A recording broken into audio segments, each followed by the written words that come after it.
Hey everybody, it's Jason Blaha here, and it's time for another breakfast chat. And today we're going to talk a little bit about should we train to failure.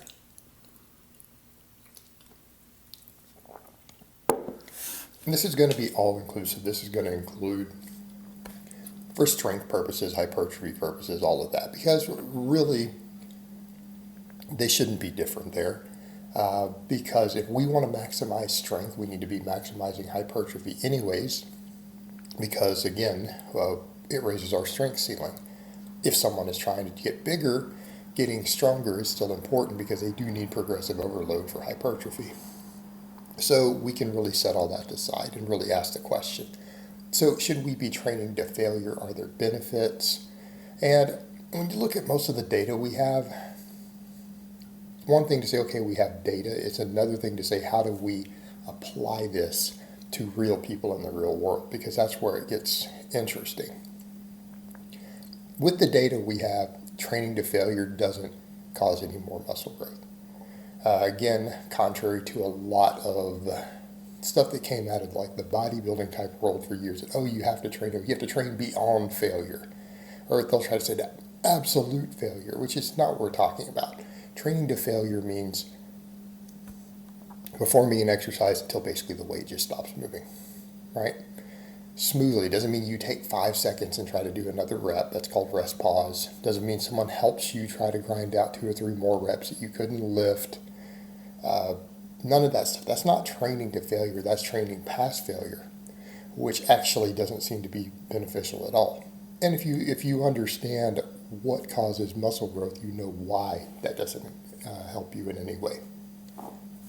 Because you don't have any upper threshold muscle fibers left being recruited, therefore you're not getting much, if any, growth stimulus from those reps. Because again, you've already reached failure. Your highest threshold muscle fibers have exhausted and they need a little bit of time to recover. They're going to need a few minutes before they can actually be recruited again. So you're not really recruiting muscle fibers that are capable of much muscle growth anymore. So that's why, again, that stuff is silly, just impedes recovery. So by failure, we mean momentary muscle failure. Right, where the weights, you can't get another rep without taking a few seconds. Okay, when you just do a continual set. All right, most of the info that we have out there actually shows that failure itself doesn't cause muscle growth. In other words, the last rep before you reach failure is the last one that caused any muscle growth. The actual act of reaching failure doesn't. But then people say, well, how can you be sure? Well, that's where it gets nuanced. And the general idea with effective rep theory is that the last 5 reps before you reach muscle failure is where the muscle growth occurs.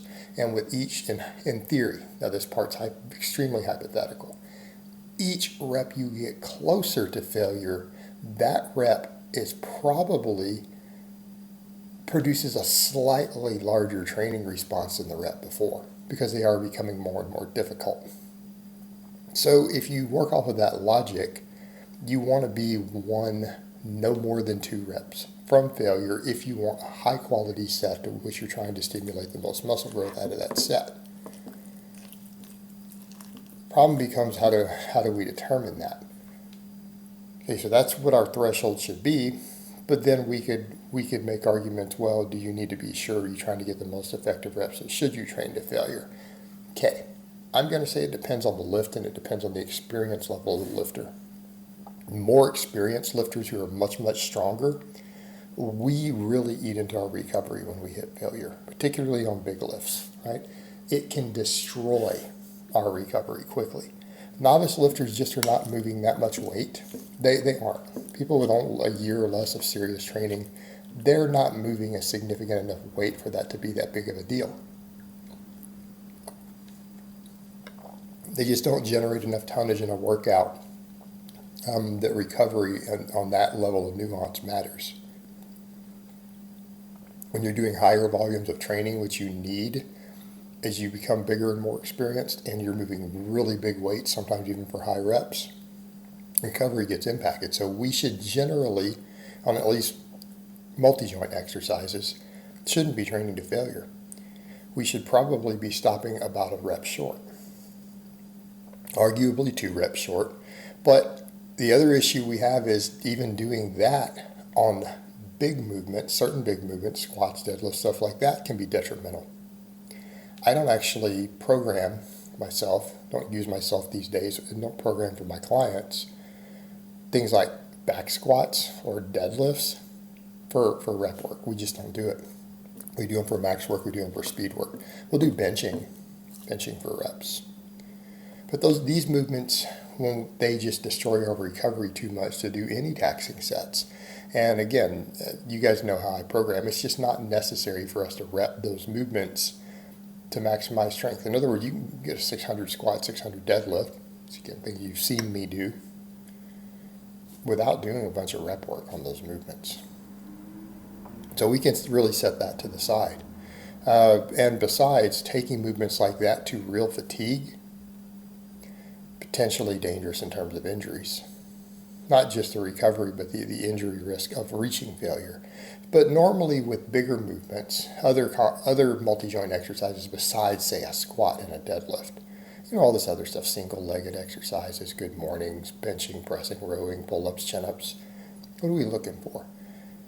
We're looking for until you see technical failure, right? Instead of muscle failure, we would take a lot of them to technical failure. When you do a rep where your form breaks down, it degrades, your technique gets bad, we would generally stop there. That's a good place to stop. That rep where you have to grind a little bit, where the bar or the dumbbells kind of go in a weird direction, that's where we would usually stop. We haven't reached, we're usually still a rep away from failure. We probably have at that point, if we were to grind it out, we could probably squeeze out one more rep with really bad form. Probably not worth it. Probably not worth it. We're going to do multiple sets and exercises anyways, and we're now getting close enough. The bar speed has slowed down. Form has degraded slightly. That's a great stopping point.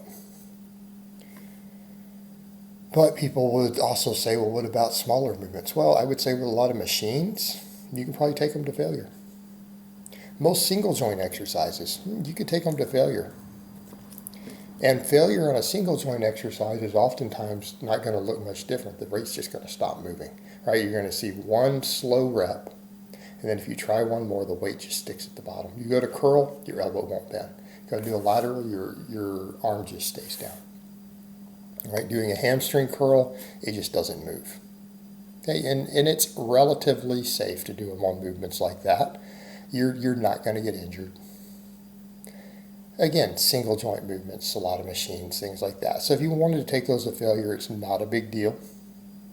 And we could argue with some of them because it's harder to tell how far away we are from failure. Just going ahead and just taking them to where the rep just stops moving isn't a bad idea, practically speaking. And they're usually small enough with a low enough tonnage that we're not going to seriously impede our recovery doing that. So you could just take those to failure.